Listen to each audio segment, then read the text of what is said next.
कि 4 बेगम रखेंगे और एक एक बेगम के अनगिनत बच्चे उत्पन्न होंगे, ये हमारा धर्म है। ये कौन सा धर्म है?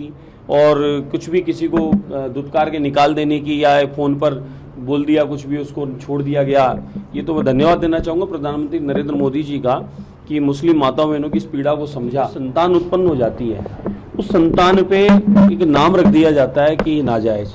तो संतान नाजायज कैसे हो सकती है? हो गया है और इस पर कोई कानून नियम बनता है। मैं मानता हूँ कि उन महिलाओं का और उन बच्चों के संरक्षण के लिए ही ये नियम है कि उन माताओं बहनों बेटियों के साथ में कोई भी दुराचार किसी प्रकार का हो जाता है तो उनका संरक्षण हो पाएगा, कानून होगा तो, और उस बच्चे की परवरिश की पूरी जिम्मेदारी भी होगी।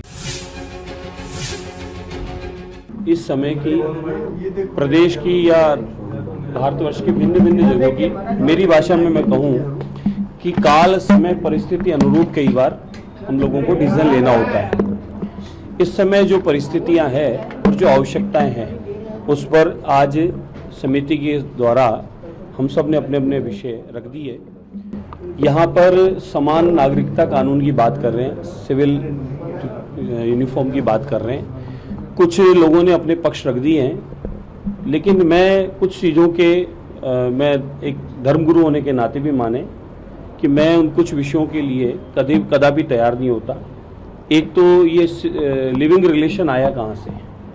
ये पश्चिमी सभ्यता हम लोगों पर किस प्रकार से अधिग्रहण कर रही है कि यहाँ पर आज अपनी मर्जी से कोई भी कहीं भी किसी भी रह लेता है। आप सोचें कि सबसे बड़ा नुकसान किसका होता है? उन बहन बेटियों का होता है जिन्हें अचानक धुतकार दिया जाता है, निकाल दिया जाता है, छोड़ दिया जाता है। फिर उस रिलेशन के माध्यम से कोई संतान उत्पन्न हो जाती है, उस संतान पे एक नाम रख दिया जाता है कि नाजायज। तो संतान नाजायज कैसे हो सकती है? नाजायज कृत्य तो किया उन्होंने जिन्होंने पैदा किया, उस पर क्यों इस प्रकार का आरोप?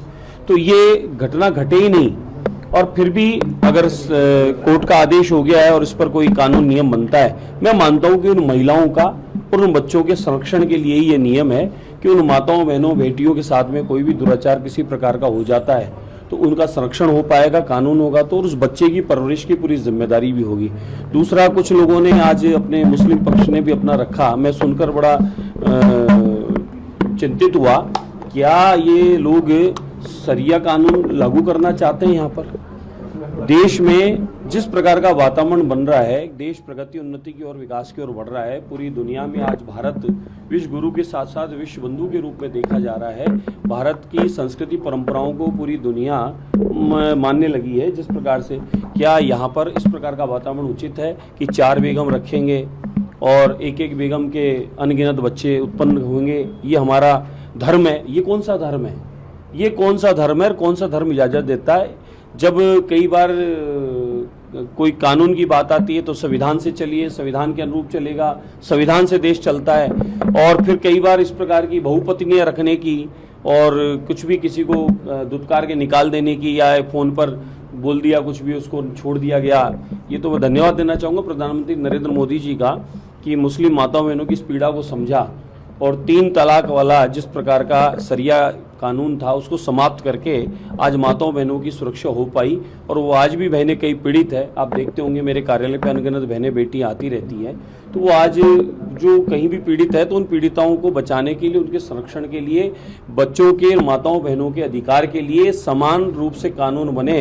पूरे देश में सिविल समान रूप से ड्रेस कोड हो, समान रूप से कानून हो, और जिस प्रदेश में जिस प्रकार की जो आवश्यकता हो उसके अनुरूप उस कानून की आवश्यकता है। न कि किसी धर्म की छेड़छाड़ की जा रही है, न किसी धर्म से छेड़ा जा रहा है, न किसी के रीति रिवाज से कोई छेड़छाड़ की जा रही है। इस समय की जो आवश्यकता है कि माताओं बहनों को बराबरी पर लाने का और बच्चों को अधिकार दिलाने के लिए कुछ एक हमारे को कानून में छोटे मोटे परिवर्तन करने की आवश्यकता है।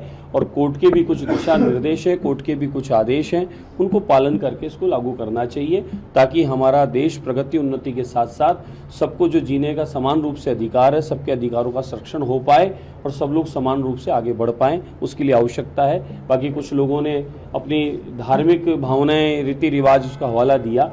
तो देखो आप, हिंदू समाज में मृत्यु भोज एक बहुत बड़ा उदाहरण है। मृत्यु भोज बढ़ चढ़ के होता था, शादियों की तरह मृत्यु भोजों में खर्चे होते थे, खूब भंडारे करने पड़ते थे, खूब लेन देन करने पड़ते थे। कानून बना, हिंदू समाज ने स्वीकार किया, इसको कुरीति माना, रीति रिवाज थी, कुछ लोग धर्म के अनुरूप बोलते थे, लेकिन उन सबको हमने माना कि समय की आवश्यकता है, इसको परिवर्तन करना चाहिए, और हमने उसको मानकर कानून का पालन किया। और आज मृत्यु भोज लगभग बंद के बराबर हो गया है। कहीं कोई करता है तो उस पर कानून सख्ती से पालन किया जाता है कानून का। ऐसी अनगिनत विवाहों में खर्चे का उस पर भी बनना चाहिए। दान दहेज कोई बहुत ज्यादा देता है, दूसरे की मजबूरी हो जाती है देना, उसको देखकर उस पर कानून होना चाहिए। शादियों में व्यर्थ के खर्चे होना, बहुत सारे व्यंजन तरह तरह के बनाकर और अन्न का अनादर भी करना और खर्चों को भी खूब करके दूसरे लोगों को एक प्रकार से चिढ़ाना, उस पर भी होना चाहिए। इसलिए कुछ समय की आवश्यकता है, परिवर्तन की आवश्यकता है, जो होना ही चाहिए। बाकी कुछ लोग यहाँ चाहते हैं कि सरिया कानून बन जाए और इनको कई मौलाना मौलवियों को 2-2, 4-4, 5-5 बेगम रखने का और हलाला इत्यादि ये जो कृत्य है, कुकृत्य है, ये करने का इनको अवसर मिल जाए। इस पर पाबंदी होनी चाहिए, कानून होना चाहिए।